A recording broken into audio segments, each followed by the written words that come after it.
ဒီဇလန်ကလူတယောက်ရဲ့ညံတဲ့မင်းကြီးကိုတောင်လှည့်စားသွားတဲ့အဖြစ်အပျက်တစ်ခုပါတနေ့မှာမင်းကြီးကဥပေါ်ဦးကိုစမ်းသပ်ချင်လာတယ်ညီလာခံမှာမင်းကြီးကဥပေါ်ဦးကိုမိတ်လိုက်တယ်မင်းတစ်နေ့လုံးမုံမစားပဲနေနိုင်ရင်စုကြီးတစ်ခုပေးမယ်လို့ပြောလိုက်တယ်ဥပေါ်ဦးကတော့အေးစစ်စစ်နဲ့ပဲလက်ခံလိုက်တယ်ရပါတယ်မင်းကြီးလိုပဲပြန်ပြောလိုက်တယ်နေ့တစ်နေ့လုံးသူတကယ်ပဲမုံမစားဘူးမင်းကြီးကတော့ဒီတစ်ခါတော့သူမနိုင်တော့ဘူးလို့ထင်နေတယ်ဒါပေမဲ့ညရောက်တဲ့အခါမှာတော့ဥပေါ်ဦးကမုံတွေကိုအကုန်တစ်ခါတည်းစားလိုက်တယ်နောက်နေ့ညီလာခံမှာမင်းကြီးကမေးလိုက်တယ်မင်းစည်းကမ်းဖောက်တာမဟုတ်ဘူးလားဥပေါ်ဦးကအေးစစ်စစ်ပြန်ဖြေတယ်မင်းကြီးတနေ့လုံးမစားဘူးလို့ပဲပြောထားတာပါ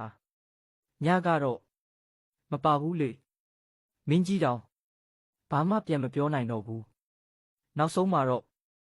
ဥပေါ်ဦးရဲ့ညံကိုလက်ခံလိုက်ရတယ်